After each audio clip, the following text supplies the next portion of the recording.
But I actually want to kind of start the conversation by talking about that project, which I think was super interesting. And it's probably how a lot of social media campaigns are going to evolve with big brands over the years. So the idea behind this film was that there was some amount of pre-recorded content that was polished, shot with professional movie equipment, actors, scripted, all that fun stuff. But a huge portion of the film was going to be this kind of live performance in social. So across Instagram, Twitter, Reddit, Twitch. What else do we do, Sophie? Are we going anywhere else? Maybe we're on TikTok? Very, very briefly on TikTok. I think we skipped Snapchat. Not Snapchat. I think it was mainly Instagram, Twitter, Reddit. So the idea behind this film was that the characters from the movie were kind of like role playing with all of us, and we were kind of a part as the audience of the unfolding of the film. And Sophie played the lead character like online alias, which was super interesting. And I was very, very impressed with Sophie being able to manage the number of people that she managed and to put together what really kind of felt like a movement online. Like if you were watching the characters' profiles, we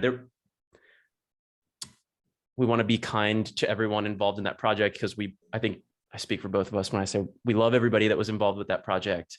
There's some things that I think we'd all do differently if we were to do it again. But it was a super interesting concept. And I think that's probably the on-ramp for you, Sophie, into social media and advertising generally. Do I have that right? Oh, completely. I mean, I've always, like, as somebody that grew up with the internet, like social media has been a part of my life since forever. And I started making like regular TikTok content right prior to the film, but actually like going into the marketing world and like understanding how to use social professionally, that was fully surrounding the film. That's where that began. Do you want to plug your TikTok? You can. I don't think so, but dozens of followers. You guys can try to find me. Yeah, you'll end up getting a bunch of industry critique from our advertising folks, which would be fun for you. Oh yeah, wonderful. So after that project, which was kind of the first time that Sophie and I worked together, I kind of brought Sophie into. I started what has essentially kind of become a small agency last year. I came out with my first book in October of last year. So got that like anniversary. I don't think I even have a copy, but it's like on my shelf back here. It's right there. It's called The Hidden Psychology of Social Networks. And so following that book launch, I was kind of in a mode of figuring out, do I want to go do kind of freelance work for agencies, which was kind of a comfort zone for me because I've worked in agencies for a long time. Or do I want to really kind of start to figure out the direct client relationship and understand the advertising kind of like more industry more holistically, and have had a pretty insane year of growth. Was able to kind of like fill a full book for the vast majority of last year, probably exceeded my capacity for a few of those months, but was really able to kind of grow in a climate that I think is it makes sense why the opportunity is there for a team like Sophie and myself. We are in a situation where big agencies, in light of everything that's kind of been uncovered in COVID and all of the rethinking of structures and budgets that people are doing, are looking at their agency's bill and saying like, am I getting the value out of what I'm paying one of these top tier agencies? And for a lot of those clients, the answer is no. And the real is that they can get like an equal level or potentially even better level of service by finding independent people who don't need to support a like C-suite and a dozen VPs within their department in order to kind of make ends meet. So Sophie, with this being kind of like your first kind of year in the industry, and you've really been thrown into it. Like we've worked on a lot of like high profile clients. We worked on Patagonia. We worked on a couple of like smaller direct to consumer brands. I brought you into what, like Hello Tushy, where Hello Tushy's Reddit ads are are coming from us. So if you're annoyed by those or you enjoy seeing those, depending on how you feel about them, we did them. What's it been like? What's been surprising? What was expected so far? I think that the most surprising thing was how much thought goes into every single social post, comment, whatever that comes from specifically a larger brand. But also like the analyzing of the audience was something that I had never done before. And now I find incredibly interesting. It's kind of like sociology and like really getting down to who people are and how folks use social media and how we can best target the folks that we want to target with our ads. Yeah, that's been incredibly interesting. And yeah. Yeah, it is like it's an interesting exercise to start to think about it in this mechanical way. And I almost kind of forget what it would be like to be a media consumer outside of the industry. Because as soon as you start to think like an advertiser, it really kind of changes the internet for you, at least for me. Like are you seeing now like in your internet browsing, are you seeing now like, oh, I bet that's a paid placement, or I bet that's an influencer partnership more? No, it's insane. Especially I think Instagram's algorithm has semi-recently changed. There's an ad every 4 posts. And that is something that I never would have really noticed before. It's just the amount of product placement or ads that just similar, like with meme advertising, ads that just blend in to your feed is insane. Yeah. Most definitely. I think product placement is absolutely horrible. That said, I am enjoying a ice cold Coca-Cola beverage, as I do every evening, part of a healthy, balanced diet. So I mean, Sophie, you have been a really successful, just like social media user in general. Like, you know, I mean, okay, we don't want to plug your TikTok, but I mean, you're in a generation that, I mean, social media is kind of second nature to you. And within that class of people, you've been successful at social media. Is there anything about that, like participating as a user, that you feel like has been especially useful in this role? Or have you felt like you kind of had to like rethink how social media works in your life and how you think about it? Well, I think that being a consumer of social media, that's you can't advertise unless you know what's like cool and hip and trendy or whatever. And so you have to consume the media that goes along with the content that you're creating. And I think specifically because of my age and the kind of content that I'm seeing that's marketed towards me, I think that is part of the reason why we work so well as a team, is we see different parts of the internet and we can merge them together, which is, I think that's like, to me, it's a missing piece for so many advertisers, because so few advertisers like participate in the space. It's like, right. So rarely is someone who's behind like the social accounts for, name a top, Fortune 500 brand.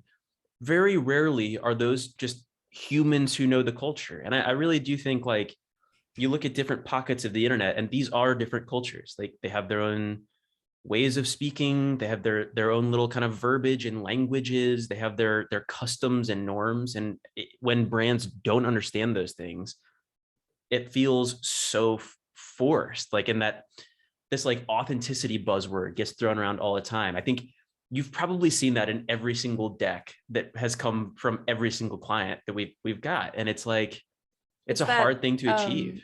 That r/fellow kids energy. Absolutely. Entirely. Yeah. But brands are getting better about that. We're seeing more as brands start to understand internet culture better. I'm at least noticing in my feeds more and more brands that are actually like, I'm like, yeah, okay, that was a good ad, rather than, oh, they're just thinking of ads like you would make an ad for a TV show. Yeah. Or like, we're seeing more innovative ads, which is really, really, really cool to watch.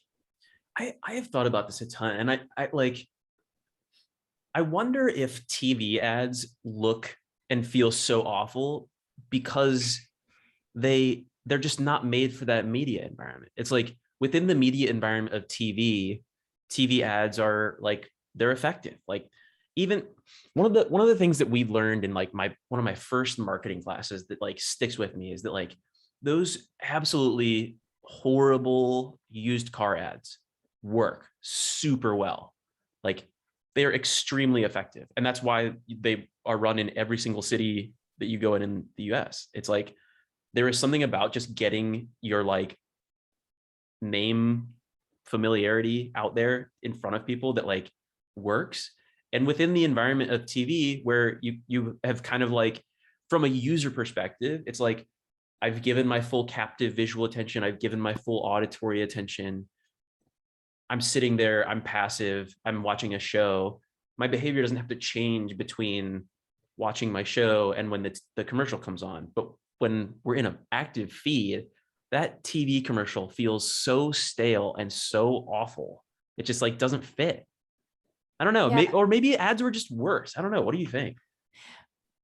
I mean, there is something to be said that there's some things that just like work, and they've just like jingles, for instance. Oh my gosh, I've had that Google Fi jingle that is advertised to me on YouTube every day.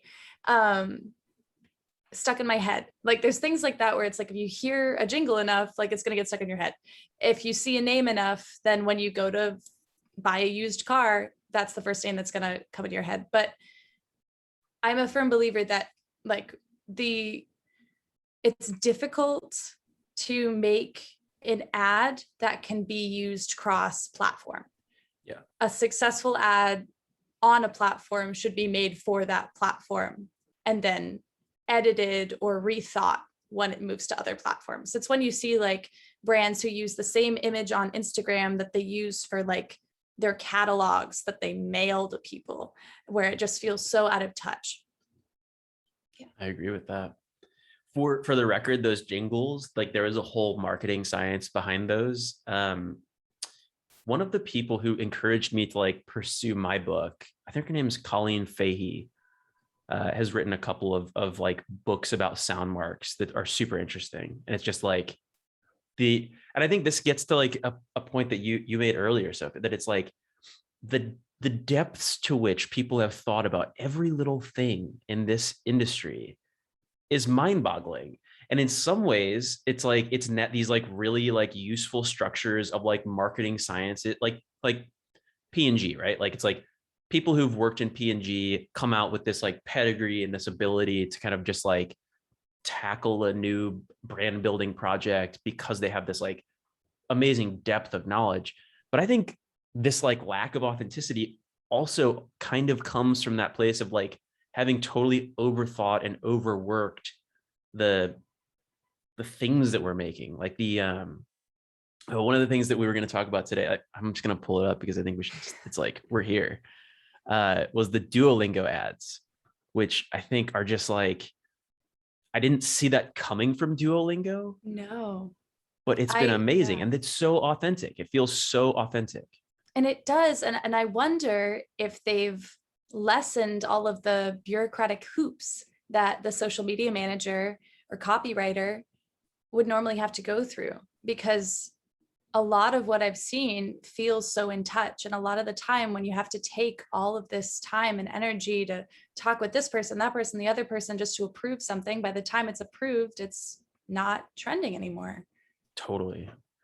Yeah, I think they even like reference, they're so meta, they like reference the content development process itself in those ads. All right, you're gonna see my blank desktop for a moment because the TikTok desktop client is just awful. All right, is this over here now? Is your background CAP? Okay, wait, are we here? You see it? Yeah. Okay.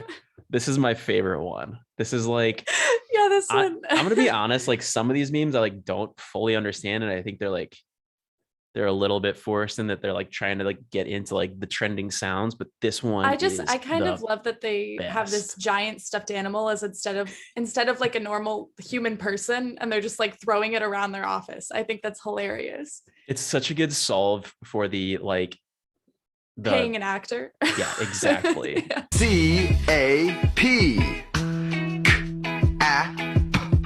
It's so Cap. good.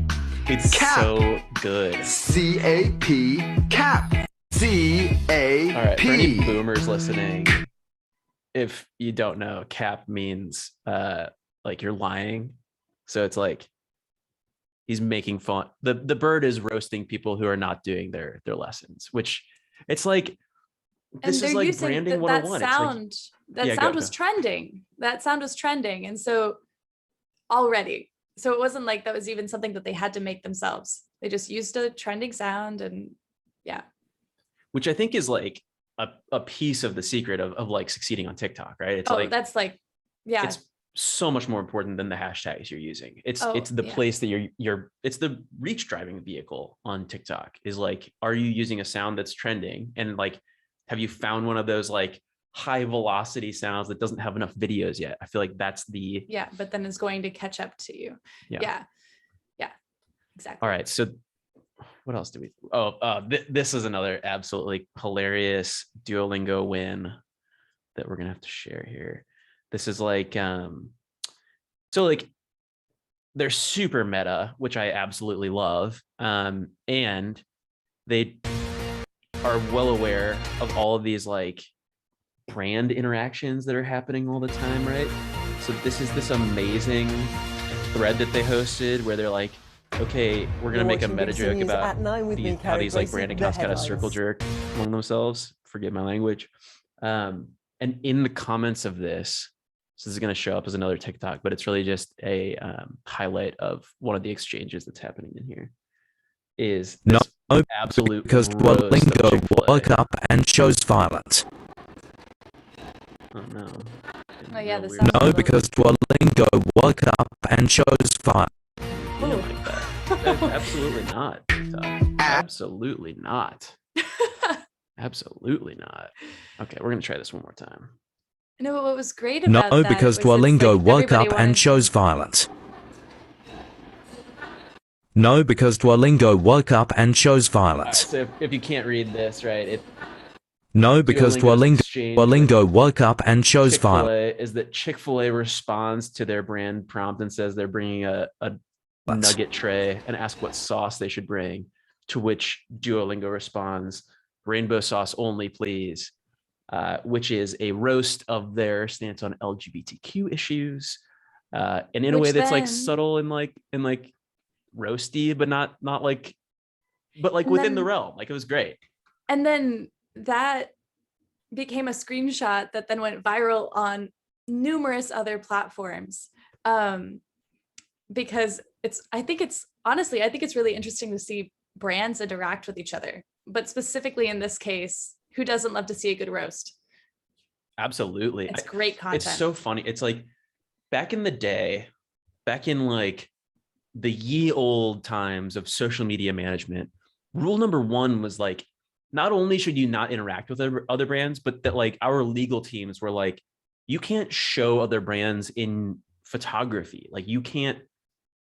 We used to do. I used to Ziploc was one of the brands that I used to work on a bunch, and like we used to do a bunch of like life hack content.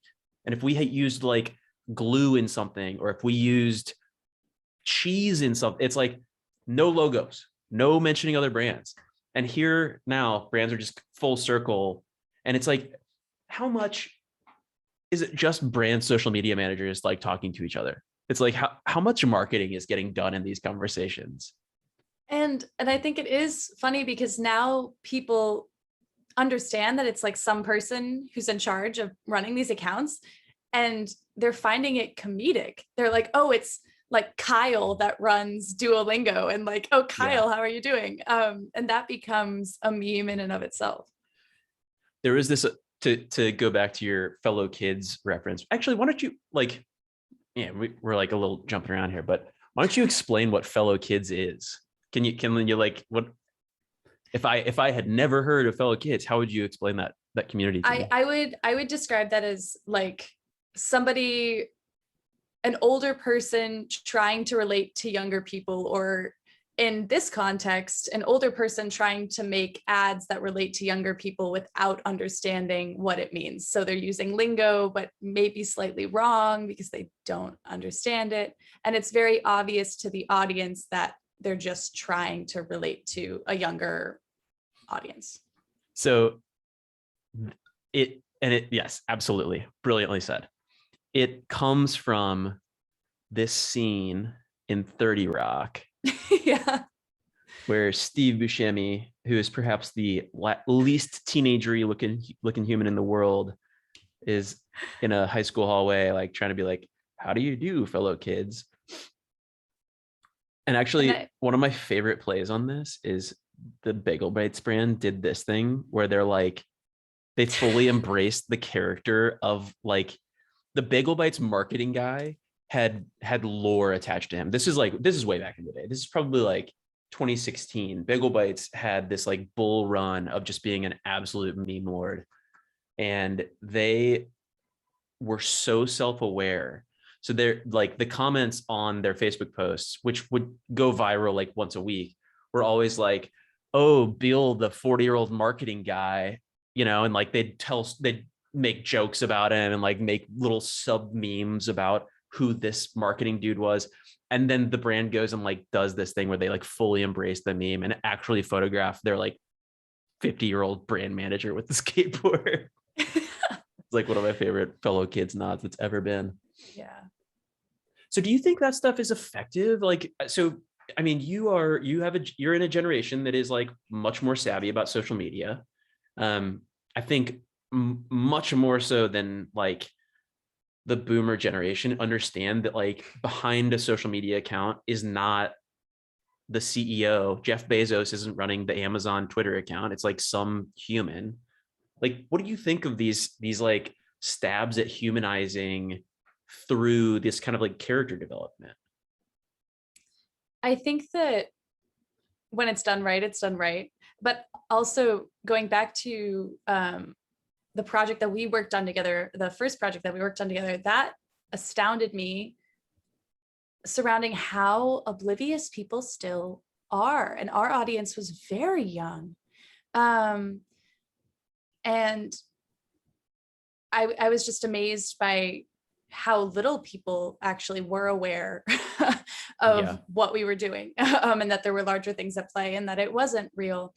And so I think that, I mean, people love, especially when it's like a serious brand, when it does something unexpected, like Duolingo. I think that's just totally unexpected coming from like an app that like a teacher would have suggested you use in like high school Spanish, Definitely. So I think when it's done right, it's done right.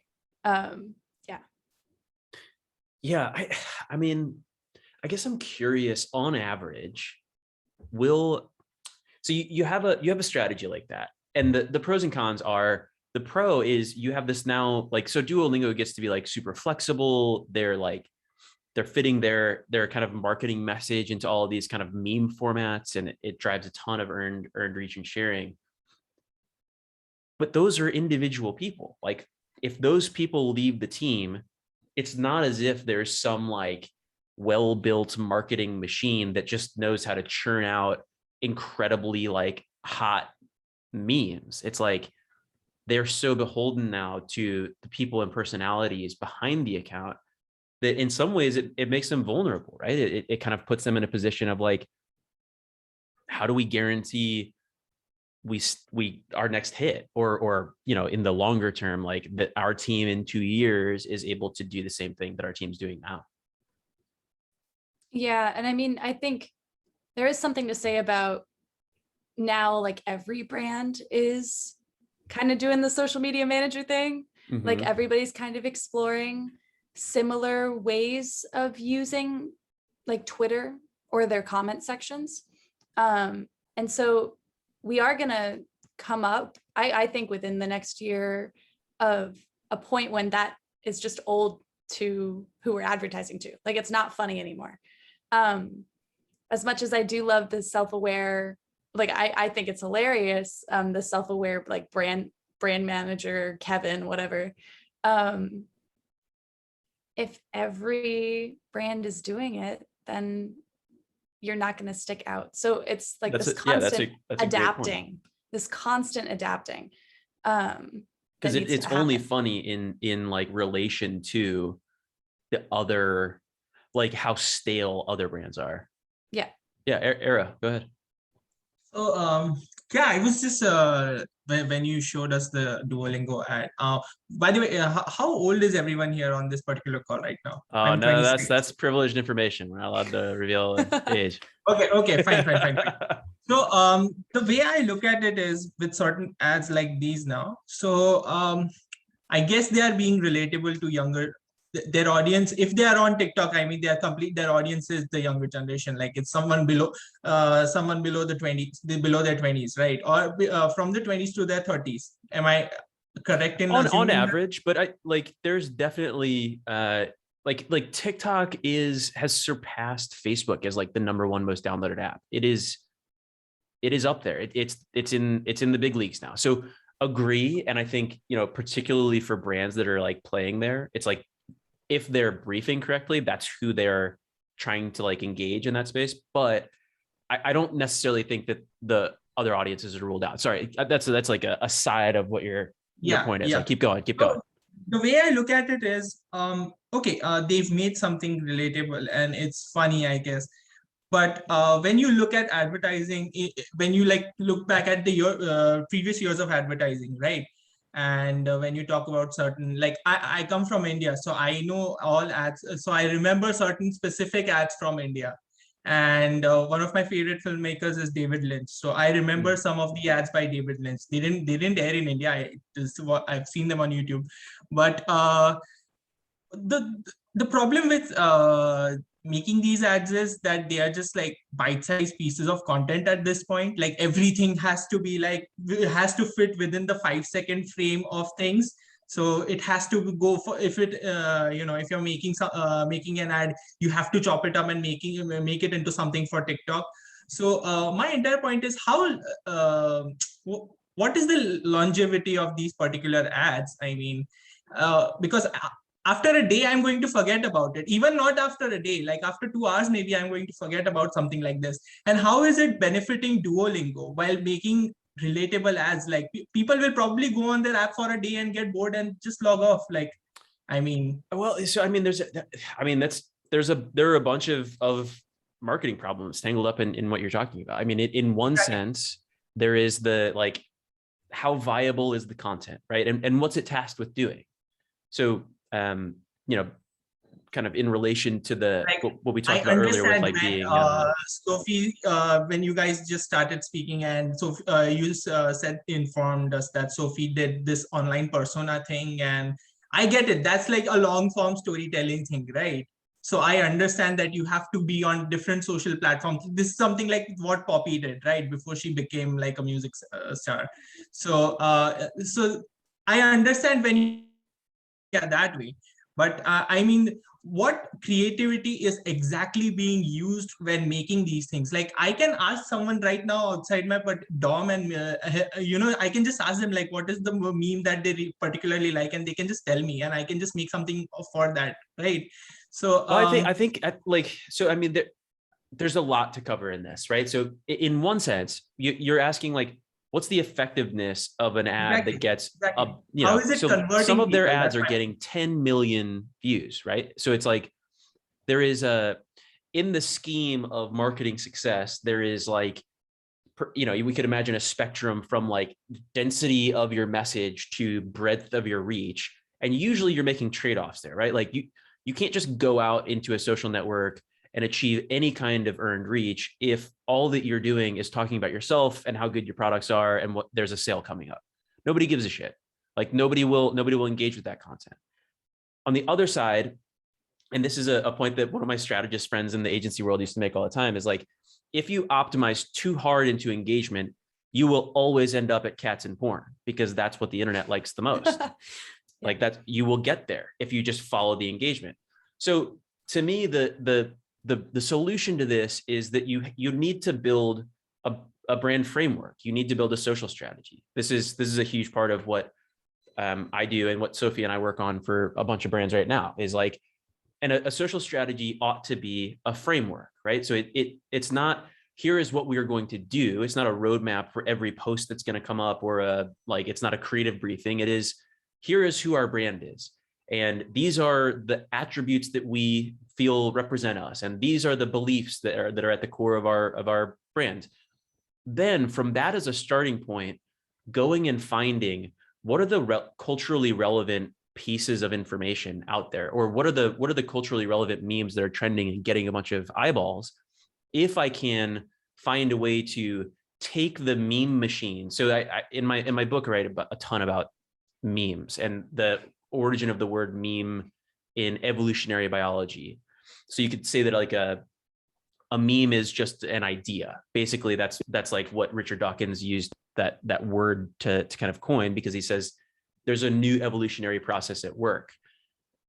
If you talk about like the format that the ideas are shared in, he kind of calls those like meme machines, or that's at least what the academics kind of around it call it, right? So if I can infuse popular meme machines that are going to drive a bunch of earned reach with the meme that's important to my brand, then it does the work, right? Like it's carrying my message further than if I were just making beautiful films. And trust me, dude, I worked in agency world. Like for 99% of our clients, we made beautiful films, and that's like fine, but beautiful films don't get YouTube views. Like they just sit. Like you look at every brand's YouTube channel who hasn't promoted their ad, and they might have hired like the most brilliant cinematographer in the world right now, but they're probably sitting at like 2,000 views and nobody gives a shit.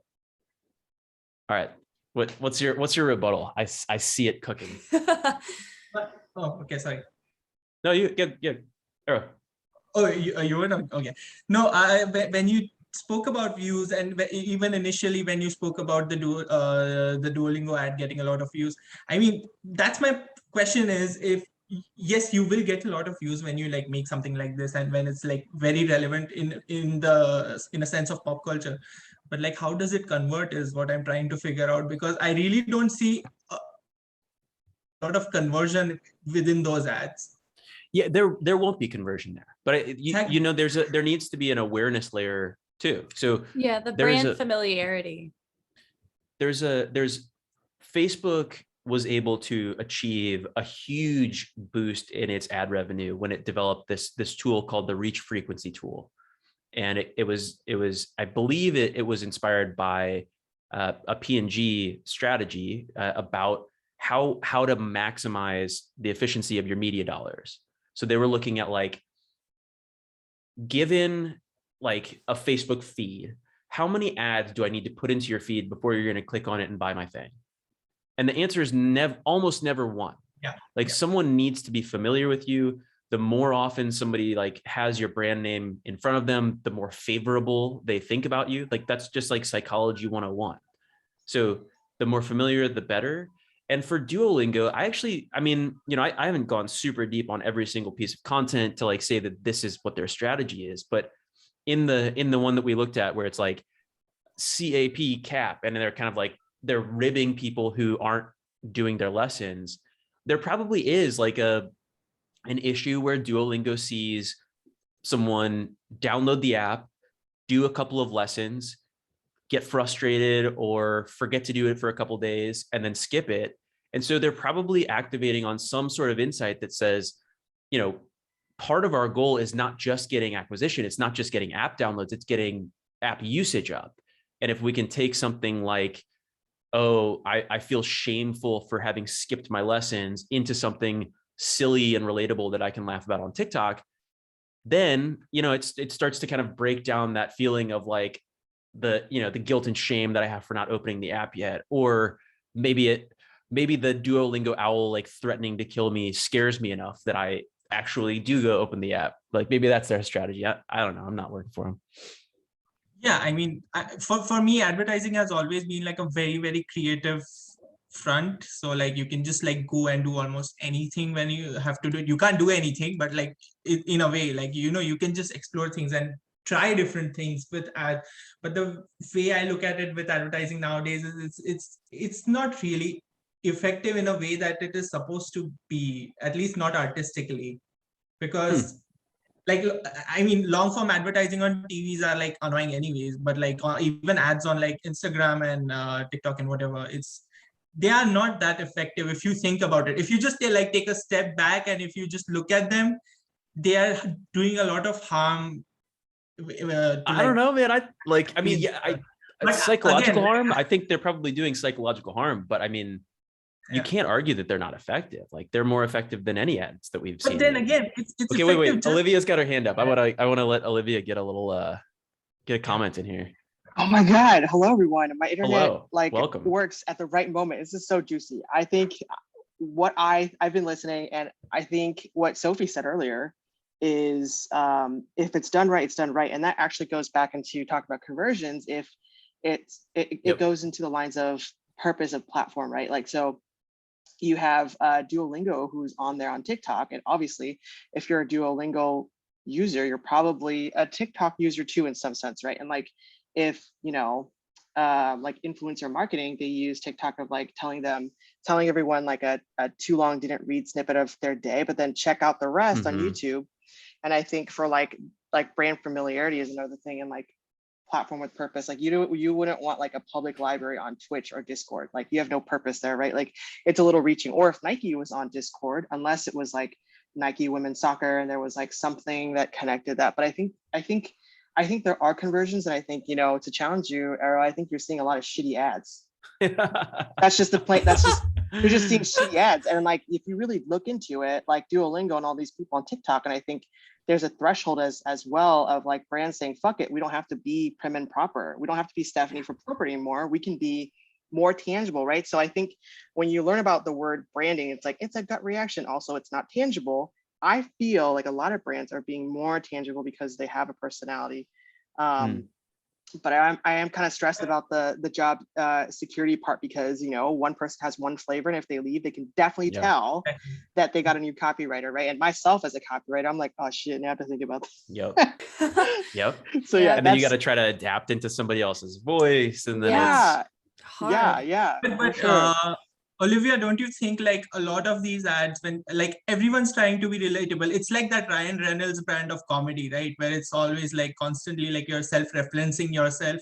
It's the same, like, and then what's your personality? Like I can, like when I see ads from Nike, I mean, they're really different. I really like I mean, whoever makes them, I have no idea, but I like them. Wyden and Kennedy. Yeah, I'm really sorry. So down the street from me. Kennedy, and I think they had that designer who used to make covers for Bloomberg, not covers for Bloomberg. I've forgotten his name, but Wyden Kennedy have done a lot of interesting experimental work. So I like that, and I like the Nike ads. But like otherwise, don't you think? Like I know when Wendy does relatable.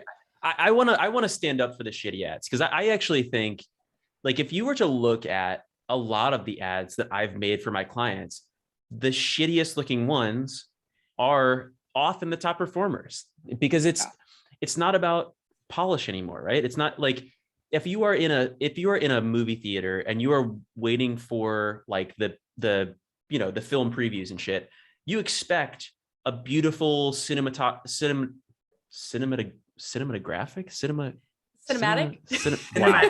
Wow. Okay. Cool. I wrote a book. I know words.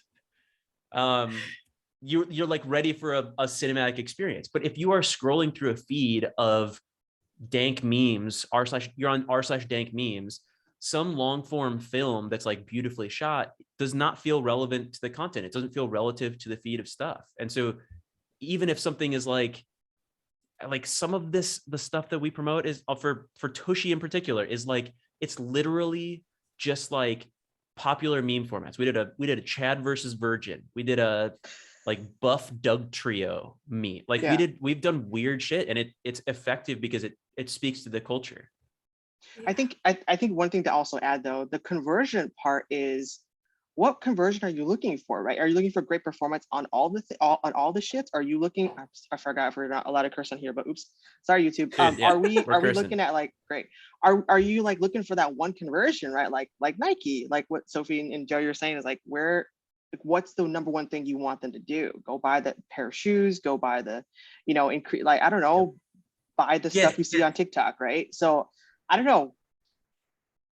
The conversion that I am specifically talking about when I was talking about Duolingo is how many people like actually sign up for the app, and if they are actually really interested in the app because of the ad, how many are signing up for the premium service. So that's the conversion I'm looking for, because at the end of the day, you're doing something to increase sales, right? You're not doing it to increase your cred on the I mean, internet. I don't know. I don't, right?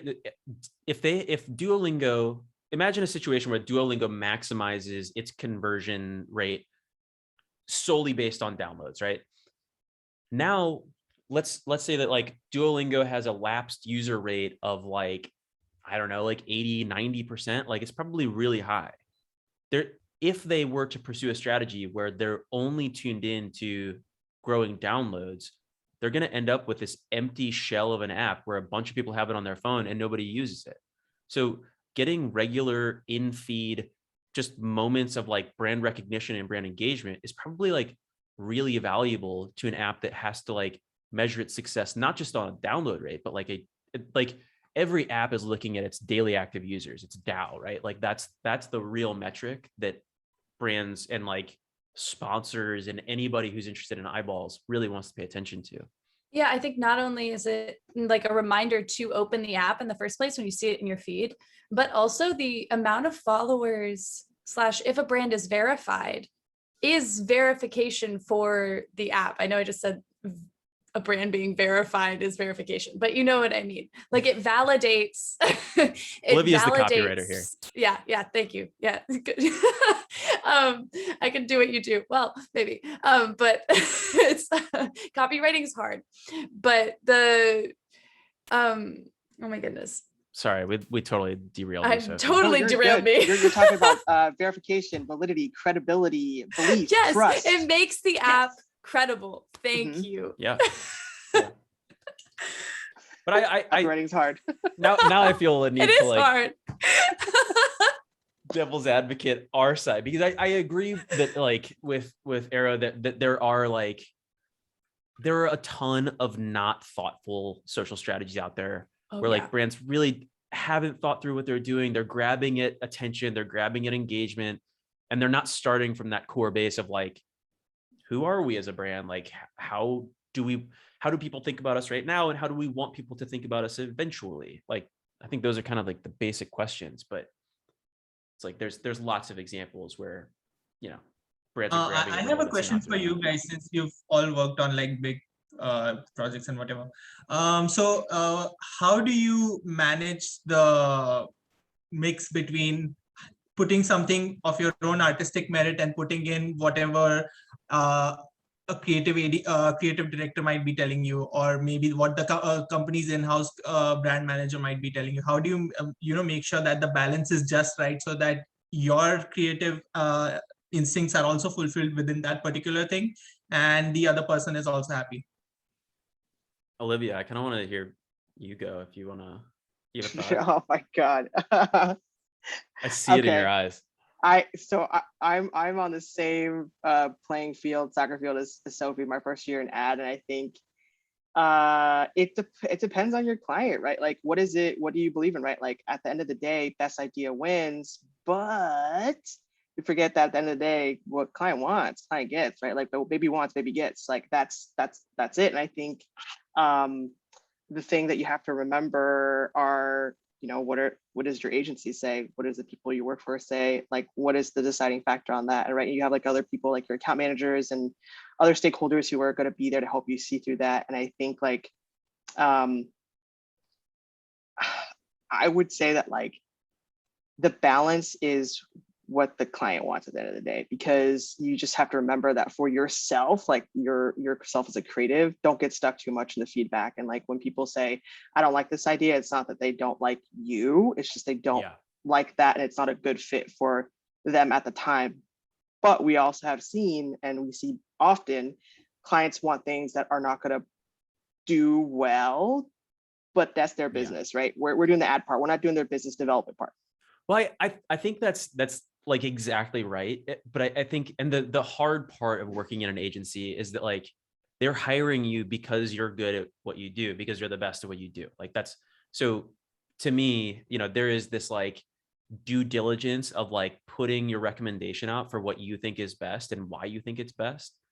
But to Olivia's point, it's like at the end of the day, if the client's paying you and you are happy to be in that relationship with that client and you want to keep the wheel going, it's like there will be sacrifices, and it should be that way, right? It's like you have to be a megalomaniac to think that like your ideas are always the right ideas. And like we like so often advertising rooms are clashes of like megalomaniacs in like a too small of a room. But I do think that's like it's important to like one of the projects that I can't even like talk about and that I was planning to bring Sophie into was exactly one of these projects where it was like I kept getting feedback from a client who it was this like it was a client of a client. It's like I was working with a US team that was launching a US vehicle from a foreign company, where the foreign company, you know, it almost is like the client of my client, and they're trying, my poor client is trying to be this like middle person and saying like, this is what culturally relevant creative looks like for this market. And our foreign client kind of continually was like, well, that's not the work that we want. And so it put me in this kind of weird position where it's like, I need to decide, am I just going to like put the slides together that I know are going to get approved by that final like approver, that by that final client, or do I maintain what I think is like the right thing for them to do?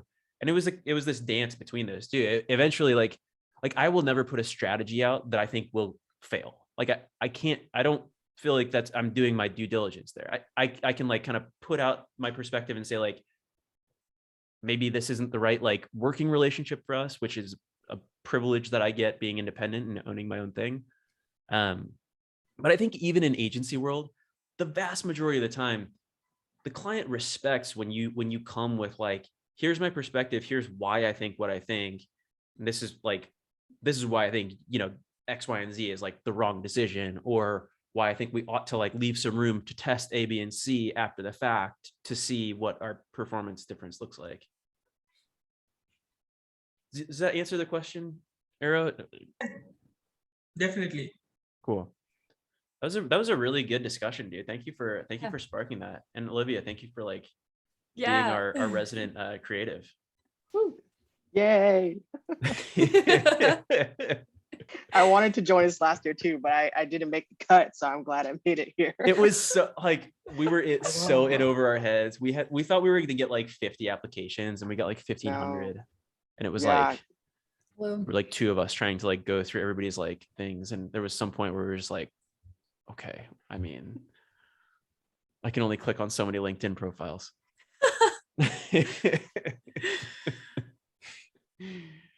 Let's see, is there any other, Sophie, is there anything else that we were like that you're like dying to talk about from our list? Because we're coming up on an hour here, so I want to be mindful of our do you want to talk about the old gays? Yeah, let's talk about the old gays. So the old gays, we're just going full TikTok this time. Apparently. Just absolutely because I'm here. Yeah, that's why. Not because it's like a trending and important platform to be tuned into. Oh no, it's just because I'm here. It's just because so not yeah,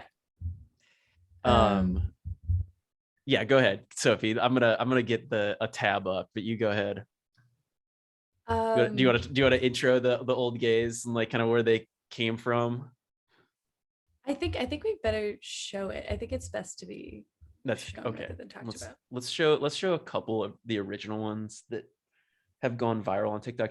These guys have been around for a while, which I was honestly pretty surprised by, because their content just feels super fresh, and they keep kind of like in step with culture, but in a way that's like, it almost works because they're kind of tuned out of culture and because they're so old, and like half of the jokes are these like, it's like good humored but also kind of self-deprecating, like they're kind of making fun of themselves. All right, here we go. Share. So I mean, if you've been on TikTok in the last like 6 months, you've probably had one of their videos This on their morning, For You when we page. first got up, Mick was talking about how much he liked people to spit on him.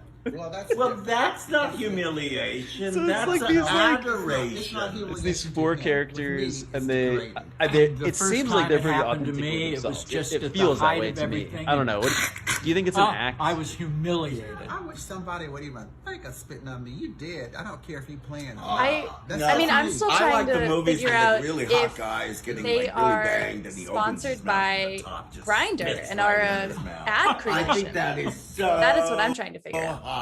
Well, so I mean, they definitely are, right? Like, so this is let me go get this But article is did they yeah, go. did they start that way, or did Grindr pick them up as an ad? We should have gone down this rabbit hole. Oh, are they actually No. associated with Grindr? Yeah, Yeah, they are yeah. now. Okay, cool. I'm not sure if it started that way, but Okay. they also have videos where they like react to videos, react to other content.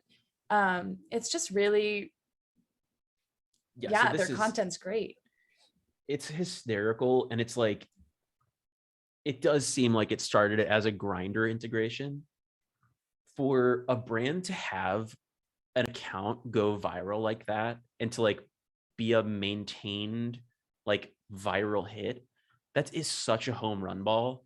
And I think it honestly, it kind of comes back to the question that you were asking at the beginning, Arrow, like of like, what's the point of something like that? And I think this like they're beyond like downloads on Grindr, right? Like this does a few things. It normalizes it. Like there was a, you know, there's a bunch of like weirdness in like probably straight male culture, if I'm like gonna like specify it, of like that doesn't get talked about except for in like maybe joke, like locker room jokes. And now it's like it's a part of the feed. It's like it shows up in your feed with 10 million likes, and that gives you this sense that it's like it's not some brand just kind of like out there selling their thing, trying to get you to download a thing onto your phone. It doesn't feel transactional like that. It feels like here's a value add. Here's something where like they're entertaining me.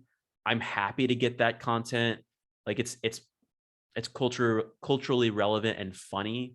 And it's like it earns its way. I feel like that to me is so like what we need to like be thinking about in like social generally is like, how do we make something that's going to earn its way? Because that's really the prime differentiator of social as compared to any other marketing channel. Like you get this potential pass along and word of mouth.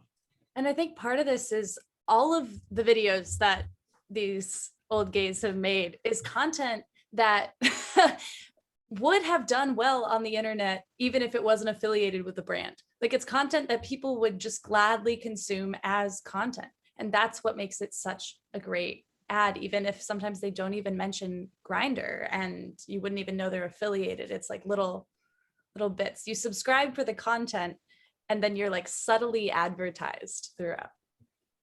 Most definitely. And it's like that they do a mix of like TikTok trends that are like clearly super platform specific, but then they also do a bunch of stuff that it feels like if they just shot it vertically would do fine on YouTube or Twitch or any other video environment, which I think is like that's just they kind of nailed it. remind me of like a modern day Try Guys. It's like nostalgic in that way. Wait, what's Try Guys? Remember BuzzFeed?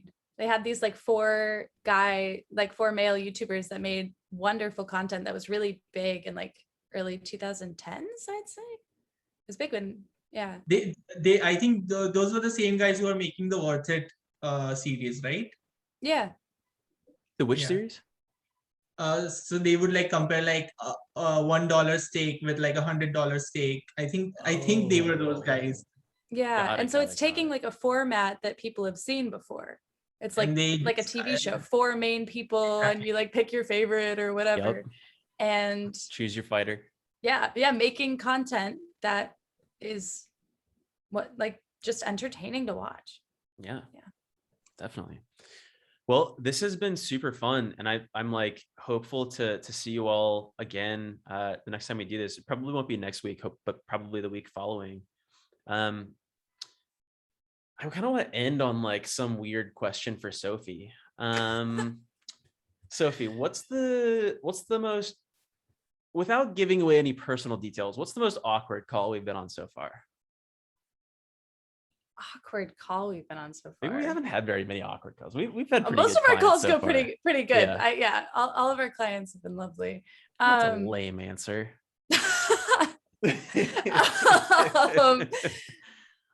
Oh wait, I can think of one.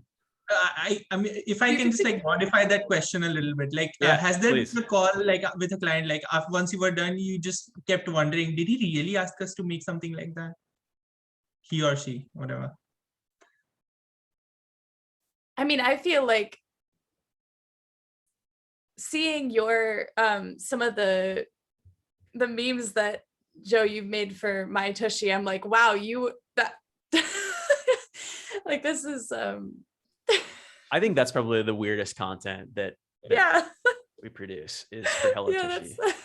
yeah. So when you see those on Reddit and you see the open comment threads, because we do open comment threads on every single Right. post, very rare for Reddit ads, you will see what goofy weirdos the Hello Tushy bidet brand is. It's really interesting to see those Reddit ads that they allow you people to like comment beneath them, but nobody usually does. Our comment threads are popping. I kind of want to show one now, but I feel like I shouldn't show one from like the admin view because I'm like probably not logged in.